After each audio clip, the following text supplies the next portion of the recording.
Um, there. Okay, so I'm Missy Henke. I'm the medical director at Harview. I grew up in Hazen, North Dakota, and from there I went to Concordia for my 4 years of undergrad.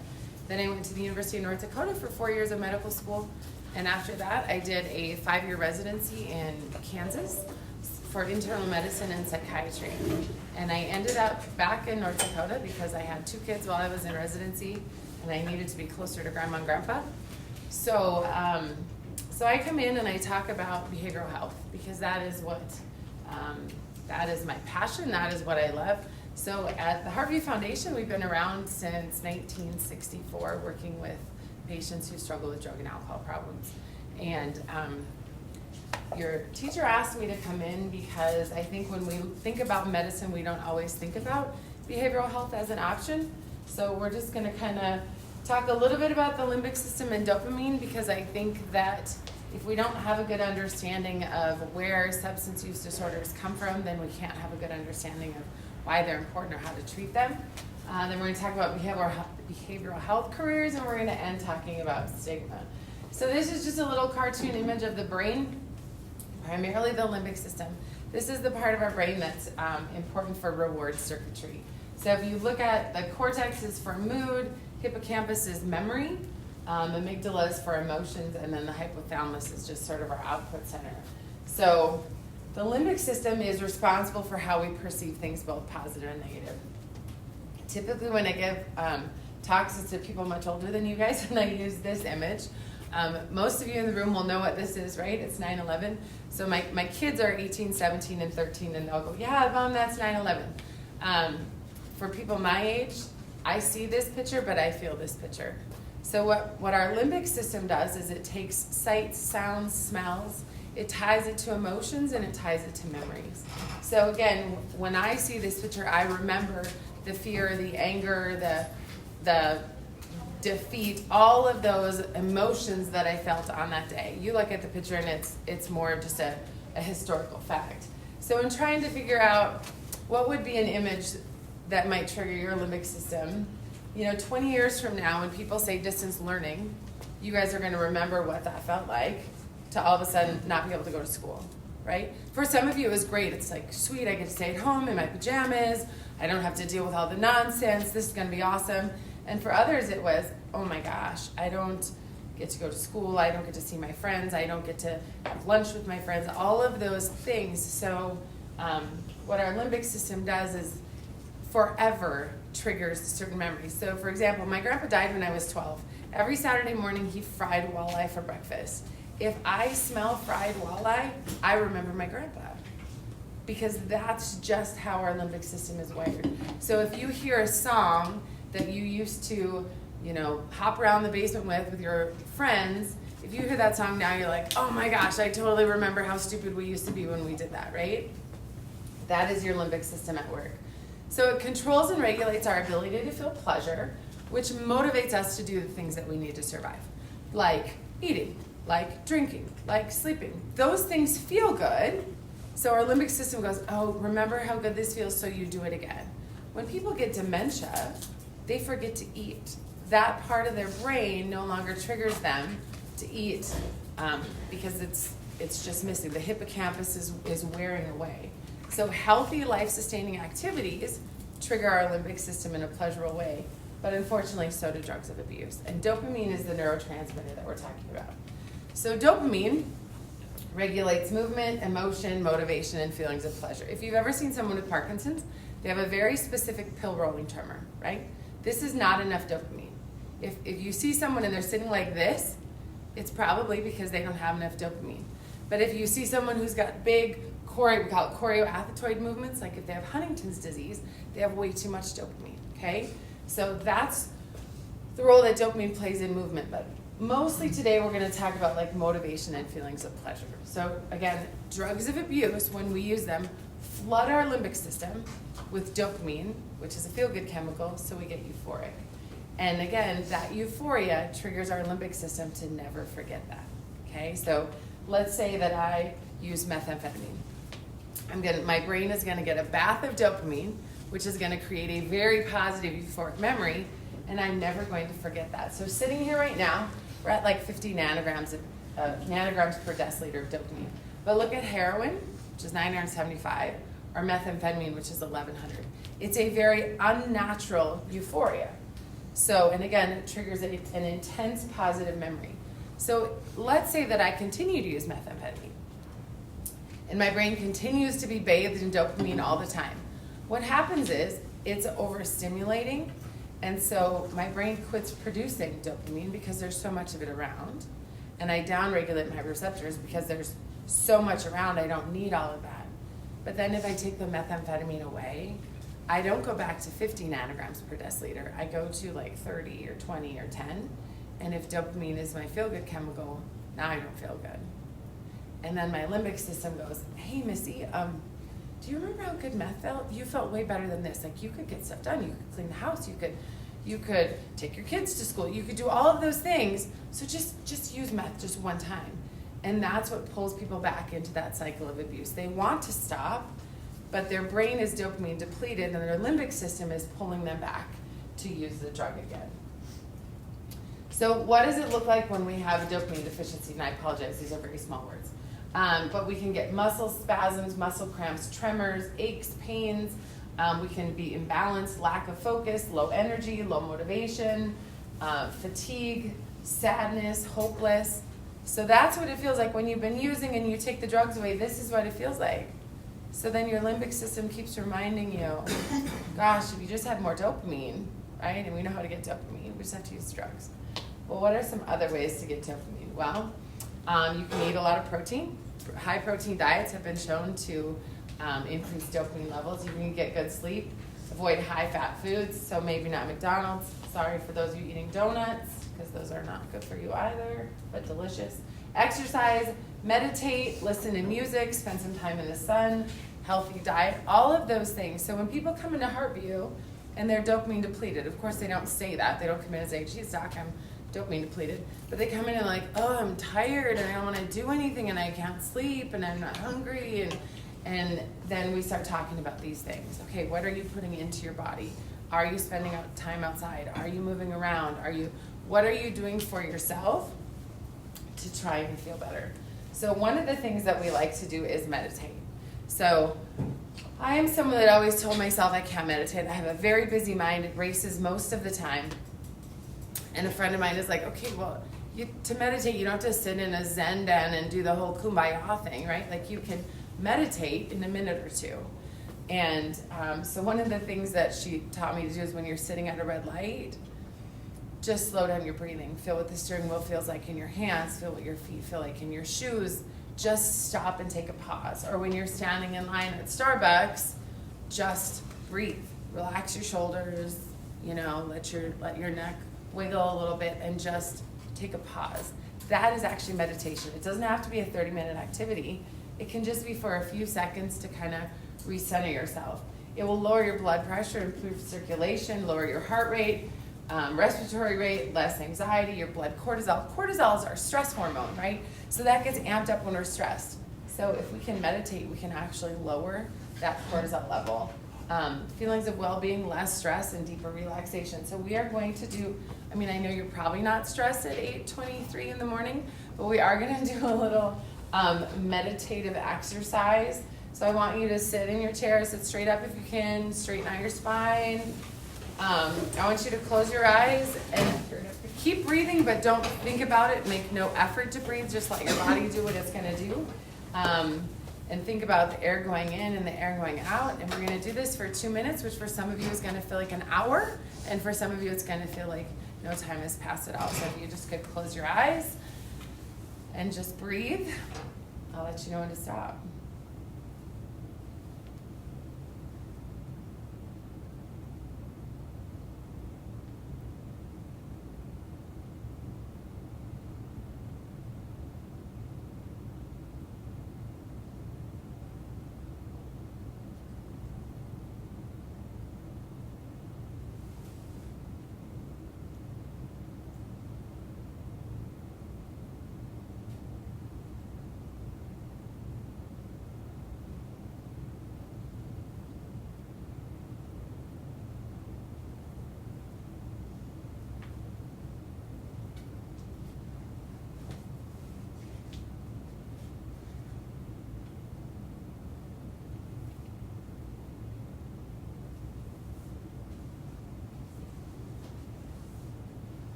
that feel really long to anybody?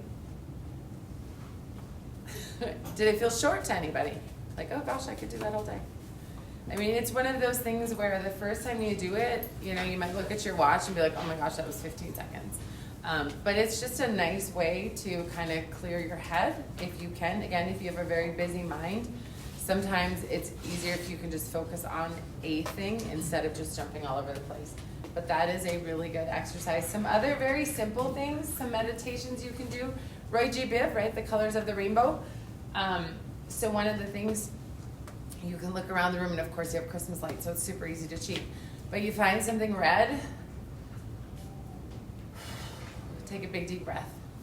Work your way to orange. And it's not like, we're not hyperventilating like red, orange, right? Like take your time, slowly breathing. By the time you get to violet, you should be more relaxed. If not, go back to red, right? And work your way through the colors of the rainbow. There's not a ton of colors in this room, so you might have to really, bless you, might have to really try. Or you can focus on your 5 senses. What are 5 things that you can see? What are 4 things that you can touch?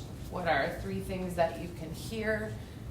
Just kind of stopping to ground yourself. And again, when you're sitting, you know, right before the ACT test and your heart is pounding and you're really stressed and kind of amped up, these are very simple things that you can do just to calm yourself down. If you can get your heart palpitations to slow down, you can really have a significant impact on your anxiety.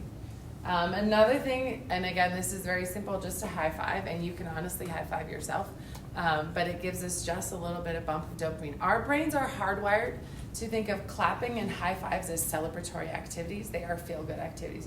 We don't clap at funerals. We don't clap when things are bad. We high five someone when something is good. We clap when things are exciting. So if you could just please high five your neighbor and give yourself a little boost of dopamine this morning, that would be wonderful. See? Anyone?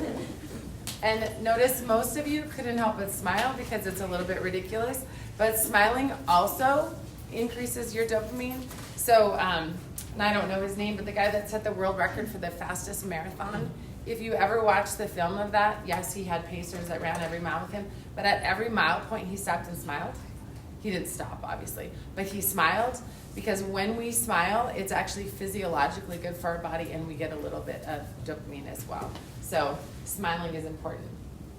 You can exercise for 30 seconds, and again, I'm sure you would look ridiculous sitting in your car shadow boxing, but it is something that you can do just for 30 seconds to kind of get your heart rate up in a healthy, natural way. So that's important. And then laughter, like I said, smiling. Laughter is important. I am a big fan of dad jokes, so you're going to endure a few of them with me. So I'm going to see, how does NASA organize a party? Anyone? Come on. There's got to be some dad joke fans in here. Nothing? They plan it. I really just love the picture of the baby at the bottom. Why do cows wear bells? Because their horns don't work. That one actually took me a while, so I appreciate that. And do you know why the old lady fell down the well? She didn't see that well. Again, so I'm not a huge fan of spending your day on TikTok, but if you are ever just like in a bad headspace and need a good laugh, you know, a few minutes on Pinterest or TikTok or one of those might just get you out of that funk. So now we're going to get a little bit serious. I apologize. What is this ribbon for? Breast cancer, right? Everyone knows the pink ribbon. Do you know how many women will have breast cancer? 1 in how many? Any idea? 1 in 8. How about men? How many men will have breast cancer? Yes, men do have breasts as well. 1 in 1,000, right? But everyone knows what the pink ribbon is. How many people will have a mental health issue in their life? 1 in how many? 5. So 1 in 5 people will live with mental illness. But we don't know what the ribbon is for that, and we don't really want to talk about that. But in October, everything goes pink, right? The volleyball team wears pink, football team wears pink. Everyone wears pink because we are passionate about breast cancer. It has not always been that way. When I was a kid, there was a woman in my town who lost all of her hair, and she looked sick, and I asked my mom, like, Mom, what happened? She's like, she has breast cancer. We didn't say the word breast out loud because it was sort of this secretive, shameful thing. Well, thankfully, a lot of women decided, I didn't choose this, and we're going to talk about it. And what has happened is survival rates have improved, treatments have improved, detection has improved, screening has improved, right? We have gotten better about it because we started talking about it. And now every October, people see the pink ribbon and it's like, oh, yep, it's Pinktober, right? But we don't do that with mental health, and we need to, because this is also a lethal illness. So 1 in 5 Americans will struggle with mental illness. 56% of all lifetime cases of mental illness begin by age 14, right? So when we're talking about sitting in this room, there are some of you that are struggling with significant anxiety, maybe depression, maybe an eating disorder, maybe bipolar, who knows? But it often starts in these years, and so we have to start having better conversations. When we talk about mental illness, it's a lot of anxiety. And anxiety disorders encompass PTSD and OCD and all of those. But again, most of us, when we talk about mental illness, it's anxiety, but depression is a close second.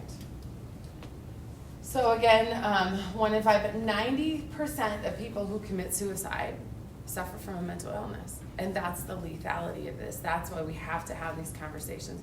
We have to talk about it. It is unacceptable that in North Dakota we have a suicide epidemic, and it is impacting kids to the age of 12, right? So in the last couple of years, there's been a handful of 12-year-old children in the state of North Dakota who have completed suicide. We have to have that conversation.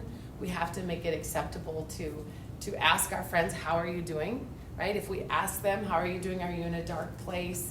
That doesn't make people want to do this, right? We have to make sure that people feel comfortable doing that. Most adults, the 56% of adults with a mental illness, do not get treatment. And a big reason for that is because we don't have a workforce. We don't have people who want to do this work or who are willing to do this work. And half of adults with a mental illness have a co-occurring substance use disorder. And again, part of that is because of that limbic system that we talked about. When you are feeling down and depressed and you don't know how to make yourself feel better, drugs will give you that euphoria that you're looking for. Unfortunately, if you continue to use, they will also take you deeper than you were to start with. 20 million people in the U.S. suffer from an addiction. 23 million Americans are in recovery, right? So that's huge. That means there's more people that are on the other side of their substance use disorder than those that aren't. And only 10% of people with a substance use disorder get any sort of treatment. And again, some of that is stigma, but a lot of that is workforce issues. So when we talk about workforce, right, so I'm at the Harvey Foundation, we have residential facilities. We have 2 in Bismarck, 1 in Dickinson, 1 in Candu, and I need people to work at all of them. And I need people that are willing to be recovery coaches, which is a peer support person, somebody who has lived experience, somebody who had a substance use disorder and is on the other side of it.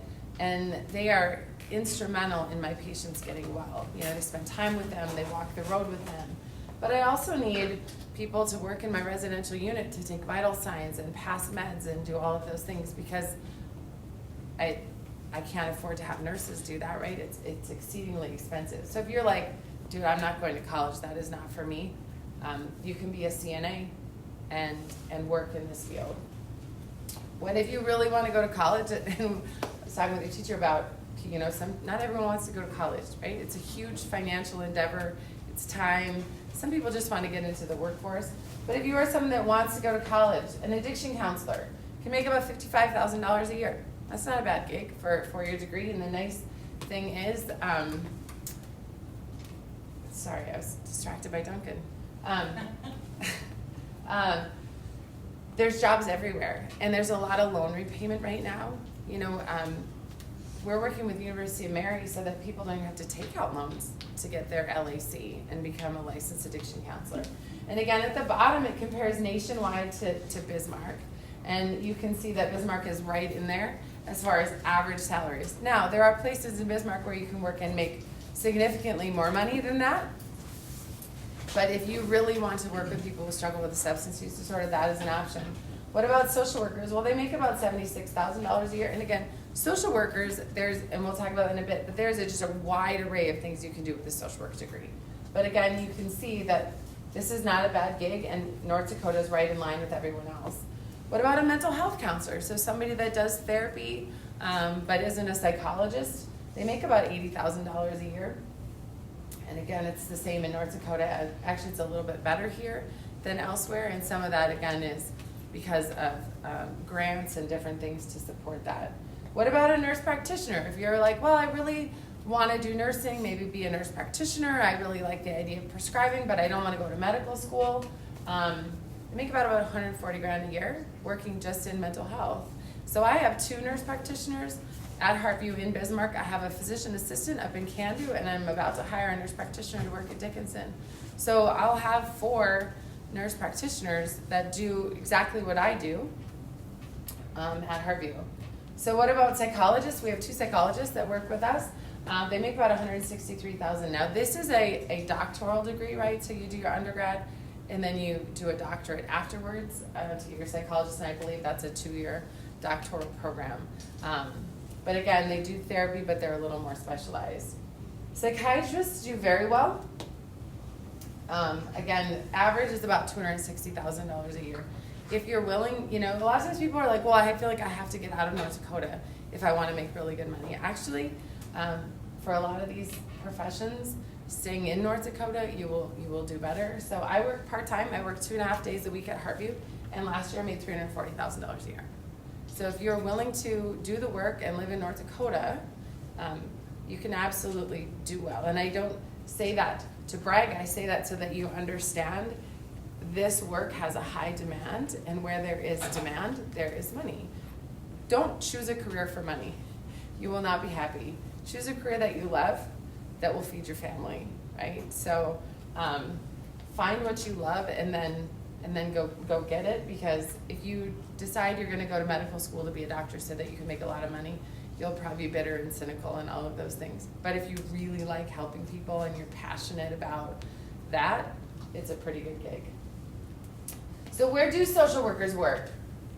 Everywhere, right? They work in schools, they work in drug rehabs, they work for child protection, they work for the government, they work in private practice, they work at hospitals. If you really don't know what you want to do, but you love people and you love being on the front lines and you love being in the trenches and you just like connecting people to resources, social work is a great avenue. We have case managers at Heartview that all they do every day is help connect people to getting insurance, getting housing, getting to voc rehab, getting jobs, all of those things. They are my front line on the ground people. What about nursing? If you're like, you know what, I've just always loved nursing and I really want to help people, but I don't really do blood and pus and all of that gross stuff, mental health nursing is a great option. I have 14 nurses at Heartview in Bismarck, and I have 3 in Dickinson and 3 in Candu.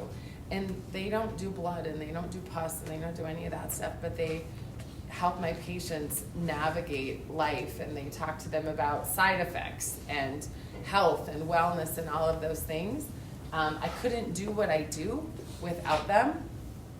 And so if you're thinking I love nursing but I don't want to get super gross, that might be a good option. Why would you do behavioral health? Well, because you're going to have job security. I don't see mental illness and substance use disorders going away anytime soon. So, I mean, I would love to work myself out of a job. I just don't see it. The work is interesting and rewarding. When you help somebody take their life back from an addiction or from a mental illness, it is the most incredible thing to watch, to see someone just reclaim their life. You can live and work anywhere. If you want to work in rural North Dakota, there's a job for you there, right? You could work in the school, you could work in a clinic. There's jobs everywhere, lots of options, loan repayment opportunities. One of my nurse practitioners just got $80,000 of her school loans repaid. She didn't have to do anything but work in the field that she already loved working in. That's a really nice bonus, $80,000, right? Diverse work with lots of opportunities. The salary is good and you get to make a difference, right? I mean, I run into people that I work with all over, and it's so fun to see them with their families and working and doing all the things that seem that honestly I take for granted, right? I take for granted that my kids are going to get up and they're going to be healthy and they're going to go to school, and I take for granted that my car is going to start, and that when I get home tonight there's going to be food in my fridge. That is not something everyone has the luxury of having. And so when I see people doing those things and having those things, it's incredible for me. Teamwork is the favorite part of my job. I used to be at Med Center 1 Sanford doing outpatient psychiatry, and I sat in my office with my patients by myself all day long, and I never really interacted with my coworkers. Now at Harview, I talk to my nurses, my nurse practitioners, my LACs, my lab managers. I am part of an incredible team, and we all work together. So sometimes my addiction counselors, they spend 6 hours a day with my patients that I spend 20 minutes a week with. So they have great insight and can help me be better at my job, because they just frankly know the patients better than I do. And we get to collaborate. So in medicine, it's always a competition, right? You see the signs like, we're the best heart hospital in Bismarck. We're the best, have your babies here hospital in Bismarck. When it comes to substance use, we all work together. When we decided that we were going to have an opioid treatment program in Bismarck, the opioid treatment program in Minot trained my nurses. They trained my staff. They shared all of their policies with us. They wanted us to be successful. You don't see that a lot in medicine, where one clinic is helping another one to get up and going. So there's plenty of work, and I love that we get to collaborate. We get to collaborate at a legislative level. The legislators come in and talk to us and try to figure out how they can improve our laws and our century code. And so it's just really fun to be a part of all of that. So why do people not do behavioral health, right? Like I hope I make it sound like it's a pretty good gig. So why not? I think it stems from stigma, right? So stigma comes from the ancient Greek word meaning a tattoo or puncture mark. And so in those days, they branded people much like we brand cattle. And so if they were to leave their farm or ranch where they were working, they would find their mark and they would take them back. And so that's what stigma means. Goffman in 1963 said it reduces someone from a whole unusual person to a tainted and discounted one, right? It makes someone less than. Oxford said it's a mark of disgrace or infamy. So if you think about that, when I talk about this stigma of substance use disorders, it's a mark of disgrace. Like, oh, you're one of those. You're a junkie. You're a meth head. You're a tweaker. All of those ugly words that we hear. That's not what people are, right? They're a human being who has an illness that affects their limbic system and makes them want to compulsively use drugs. That's very different than those ugly words that I threw out. So we have done this before, right? We have branded people, we have marked them, we have made them less than us, right? Wear a yellow star, wear a pink triangle, wear a whatever it was that the Nazis had people do, and literally branded them with tattoos. And what happened? The entire world turned away while 7 million people were eliminated. Right? That's how powerful stigma is. It can literally convince people that someone is disposable. People aren't disposable, right? We all are something to somebody. And so we have to combat stigma if we're going to get people the help that they need. So public stigma is basically, again, like we talked about in Nazi Germany, when the general public endorses negative stereotypes and discriminates against an entire group of people, and basically pushes them to the margins because they're unreliable, they're not trustworthy, they're just frankly not as good as me, right? And then what public stigma does is it basically, those people that were pushed to the margins, they don't have the same opportunities. I can't get a job, nobody will hire me because I've got facial tattoos or because I'm a felon or because of whatever. And then pretty soon they're like, I might as well use drugs because people won't trust me anyway. People won't hire me anyway. I can't get housing because I'm a felon, right? And that's all stigmatizing. So when you are someone in that category that's being marginalized and everyone treats you poorly, pretty soon you start to believe it. You just internalize that. It leads to shame, reduced self-esteem, social withdrawal, hopelessness. And then my limbic system goes, you know what, Missy? Just go use meth. People treat you like you're using it anyway, right? Nobody wants to give you a chance. They don't trust you, so you might as well go use drugs. And so then that just feeds back into that cycle. So stigma can be a barrier to help seeking. I don't want to go to the doctor and tell them I'm using heroin, because then they're going to treat me like I'm using heroin, right? They're going to put it in my chart, and every time I go to the doctor or the clinic, they're going to go, oh, she's that heroin user, right? So I don't seek out help, even when I know I need it. I might act out. I might end up stealing. I might end up getting into fights. I might do all of those things because I feel so terrible about myself. And reduce public funding for services. So in a lot of states, they are underfunded for substance use treatment. Now, we are very, very fortunate in the state of North Dakota. So the First Lady, well, she's the outgoing First Lady. She will no longer be the First Lady after this week. Catherine Helges-Burgum is a person of long-term recovery. So she's got more than 25 years sober. And her platforms, every First Lady gets a platform, right? Michelle Obama was all about healthy eating. That's why you guys get green beans for every meal. So her platform was reducing the shame and stigma of addiction, because she's a person in long-term recovery.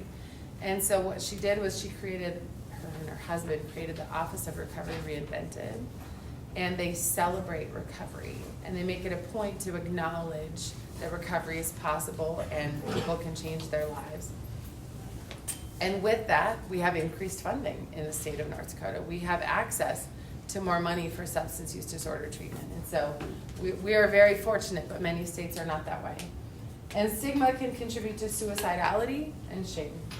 More than half of people who take their own life are under the influence of a substance when they do it, right? When we are in our right mind, we tend to not feel so desperate. But when we go down that rabbit hole of shame and then we put drugs on top of it, then we don't make good choices. So some take-home points. Our brains are really, truly incredible, but sometimes they work against us, right? If we allow substances. Our brains develop until we're 26 years old. So I hate to tell you, but your brains are not even close to being fully developed. And the last part of our brain to develop is our frontal lobe and our prefrontal cortex, which unfortunately is the part of our brain that helps us with decision making. So we ask you to make all of these decisions. What do you want to do with your life? What are you going to do after graduation? All of these things. And you don't have a fully developed brain. But if you expose that undeveloped brain to substances, that will alter your ability to make decisions.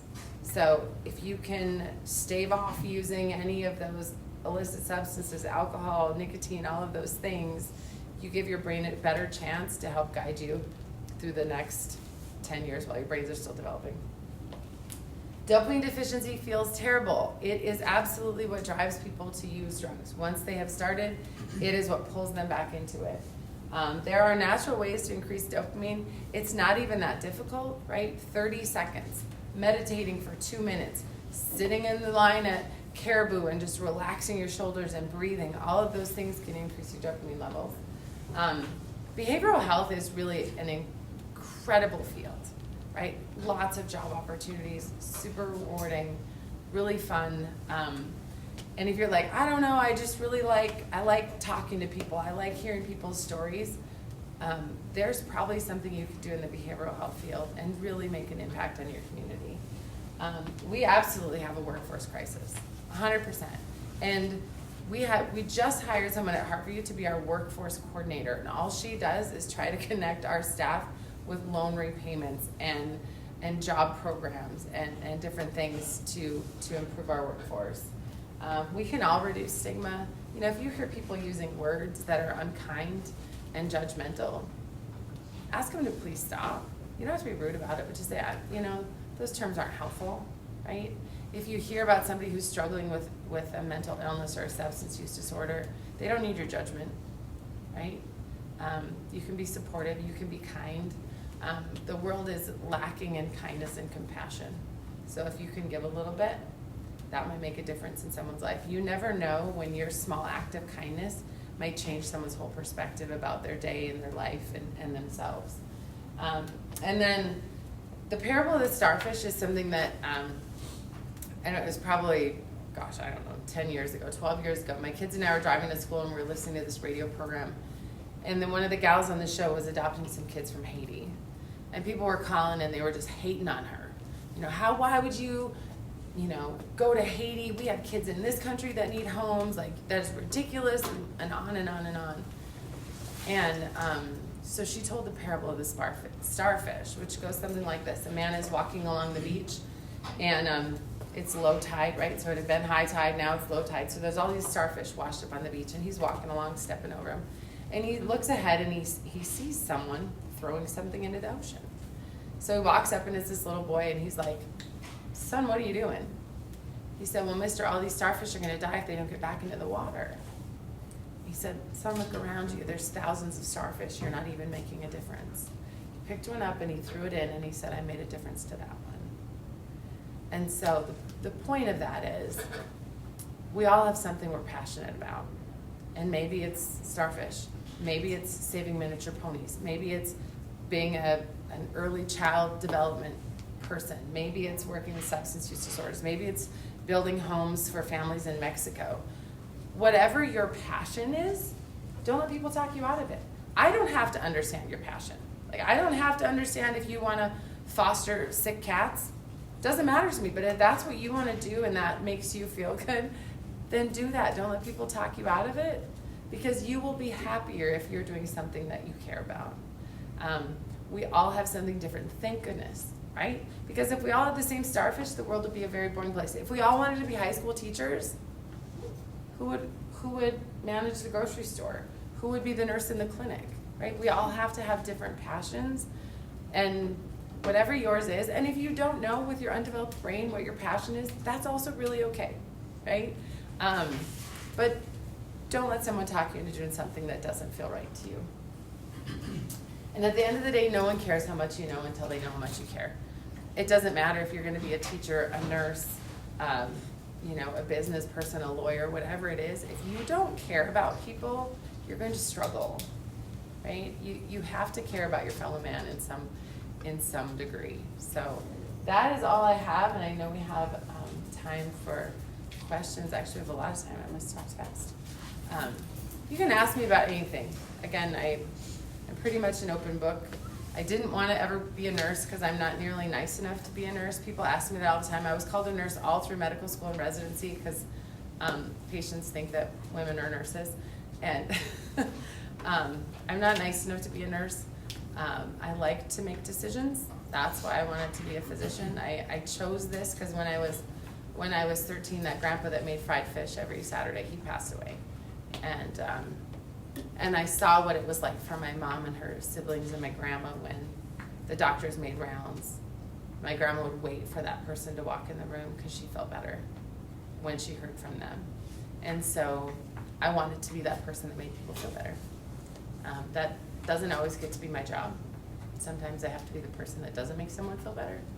But I love science. I love making decisions. I love how the brain works. I love people's stories. I think we all come from different backgrounds, different places, and that's what makes us amazing.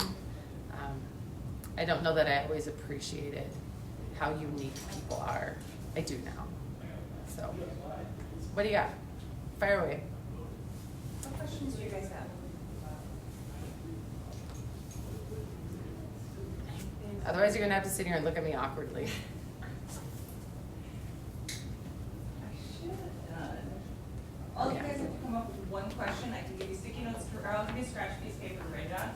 Give you guys like a second, unless somebody just wants to throw some Yeah, questions. just fire away. Really. It's easy. If not, I'll have you guys write questions on a piece of paper, and we'll ask them. Yeah. How hard is my job? Physically, not at all. I sit in a chair all day long.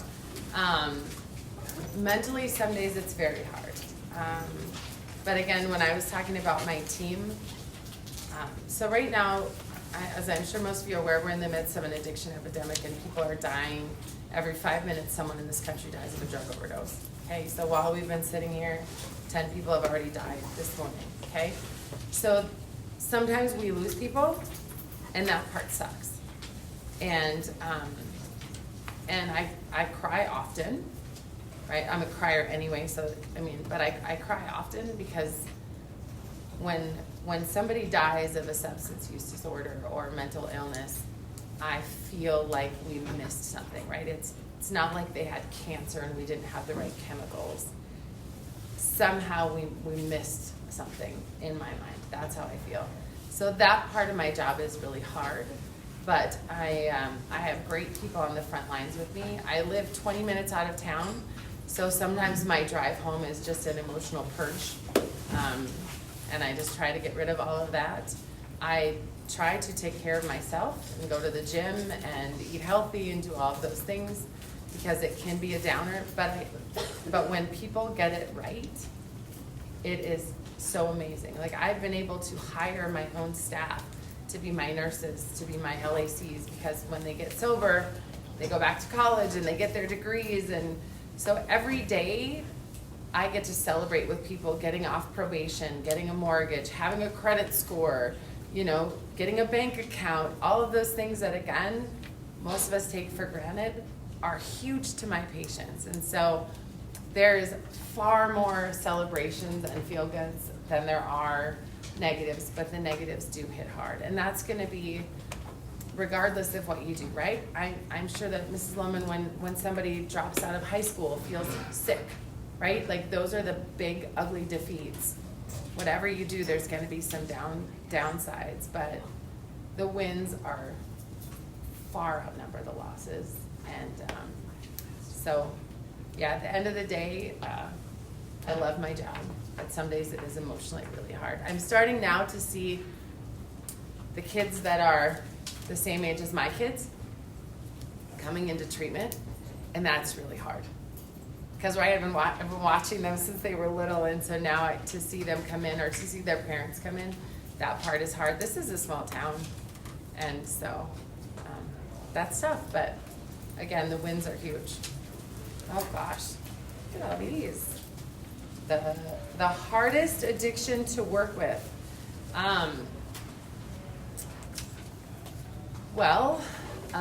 I think that is probably methamphetamine, honestly, because we don't have any medications for it. So when we talk about heroin and fentanyl and OxyContin and even alcohol, we have medications for those things. We don't have any medications for methamphetamine. So it is exceedingly difficult. And when we were talking about those dopamine levels, you know, when you're talking about 1,100 nanograms, that's a massive euphoria. And so I had a patient one time say to me, if this is normal, when I use meth, I go up here. And when I take the meth away, I go just as far down here. And I feel like I never get back up to where I was. And so meth is really, really hard. And it takes about a year of no meth before their brains heal. And I only say that because when they go to prison, they say it was a whole year in prison before I finally felt like I could laugh again. So for me, it would be meth, because I just don't have a lot of medications to offer. So what schools in North Dakota have programs? Well, nursing schools, we have BSc and NDSU. UMary has nursing. Actually, UMary and Stanford have a great program where if you make it into their, I can't remember what it's called, but if you get accepted into their program, basically you don't take on any student debt as long as you work for Stanford when you're done for 3 or 4 years or whatever it is. So you can be a nurse without any debt. UMary and Minot State have career paths for licensed addiction counselors. For psychology, it's NDSU. The only medical school here is the University of North Dakota. If you want to do social work, you can get that anywhere, but UMary has a fabulous program. Minot State has a wonderful program. We're working with Dickinson State to get a program for LACs. But really, BSc has some really good behavioral health intro kind of things. So lots of options in the state of North Dakota. Is my job at a rehab center? Yep, it is not a hospital. So again, we have, in Bismarck, we have 29 residential beds where people come and stay for about a month. But it is very much a clinic. So on an average day, I'm in my office and I see somewhere between 10 and 20 people, usually for 15 to 45 minutes a piece. Some therapy, some not so much, but it is very much a clinic setting. So it says what kind of degree do I have? My undergraduate degree, I just have a Bachelor of Arts in biology. And then I have my medical degree from the University of North Dakota. And then I'm board certified in psychiatry and internal medicine. So my residency program. So after 4 years of medical school, you get to decide what kind of doctor you want to be. Whether you want to be a radiologist or a plastic surgeon or a psychiatrist or family medicine, whatever it might be. And every one of those residencies is a different length and in a different place. So family medicine, internal medicine, pediatrics, all the primary care specialties are all 3 years. Psychiatry and OB-GYN are 4, ER is 3, surgery is 5. Like they're all somewhere between 3 and 6 years. So I did a combined program in internal medicine and psychiatry. My husband is an ER doc, and so he did a 3-year program. So that's my degree. That's how I decided. I couldn't really decide what I wanted to do. I love internal medicine. I love primary care. But at the end of the day, I really just love talking to people and finding out what matters to them. The best part about my job is the people that I work with, the patients, the staff, all of it. I have gotten to do so many really incredibly cool things because of my job. I never thought that I would testify at the legislature, and I've gotten to do that multiple times, and that's really cool. I never thought that I would get to travel around the country and talk to people about substance use disorders, and I get to do that. I've gone to like 6 different states and presented, and I love that. I'm on the Governor's Council for Recovery Reinvented, which gives me an opportunity to kind of be part of planning and changing perceptions of substance use disorders in North Dakota. So through my job, I've just had so many opportunities to work with incredible people, passionate people who want to change the world, and so that is by far the best part of my job. How long did I go to school for? 4 years I graduated, and then 4 years of college, 4 years of med school, 5 years of residency. So I was 31 years old before I actually got a real job. During residency, you get paid, but it's not much. So I was working between 80 and 120 hours a week, and I made $35,000 a year. At one point, my husband and I figured out we were making like $2 an hour. It was embarrassing. And we also had, the debt to go to medical school is significant. So between me and my husband, we had $250,000 in debt. Now, that's probably what one person would have. So people are coming out of med school with about $250,000 in debt. Now, that being said, physicians make $250,000 a year minimum, right? So as an ER doc, they make somewhere between $500,000 and $800,000 a year. Neurosurgeons are going to make close to $2 million a year. So that $250,000 a year, of debt sounds terrible, but you will make enough money to pay that back. And again, you might get loan repayment depending on where you live. So, but the debt is significant. And I did not always want to be a psychiatrist. I always wanted to be a doctor, but I didn't know what kind. And it really was just, I love people. I love hearing people's stories, and that's what kind of led me down that road. I don't like blood and pus and all of those things. So I didn't want to be a surgeon. I didn't want to be an emergency room doctor. I didn't want to be in the intensive care unit. So, and what kind of people do I like working with the most? I like working with people who are motivated, right? That's kind of I don't think it matters if you're a teacher or a physician. If people are motivated to do well, and I love people that ask questions. I like people that ask me, confront me, want to understand, or even push back a little bit. I really like strong personalities. I like people that don't just go along to get along, that want to understand, and they want to be better, and they want to be different. That is my favorite kind of patient. I don't want someone to just sit and go, yeah, that makes sense. No, ask me questions. Let's figure out how to make it better. And I think I covered this one pretty much. How did I know I was going to be passionate about this? I didn't. I never wanted to work. When I was in residency, I didn't want to work with addiction. I sort of took this job as a favor to a friend, and I took the job at Heartview with the understanding that I would never work with patients. I was like, I don't want to work with people with substance use disorders. I said they lie, they manipulate, they do all those things. And then I started working with them, and I realized that was my own stigma. That was my own bias. And now when I get to work with them on a daily basis, I see how incredible they are, and I see that it is really a brain disease. It is not a moral failing. It is not a choice. It is not a criminal problem. And so once I figured that out, it was such an incredible feeling for me that I wanted everyone to have it. And I was like, I need people to understand how this works so that they can get it, so we can really change the world and change how people are treated. And so, so that's how I ended up here. And again, I never thought this would be my passion. I never thought this would be what drives me. But when I see someone reclaim their life, it is quite possibly the coolest thing ever. So, is it time to change? If you guys want to thank our presenter, and you're good to go. Thank you.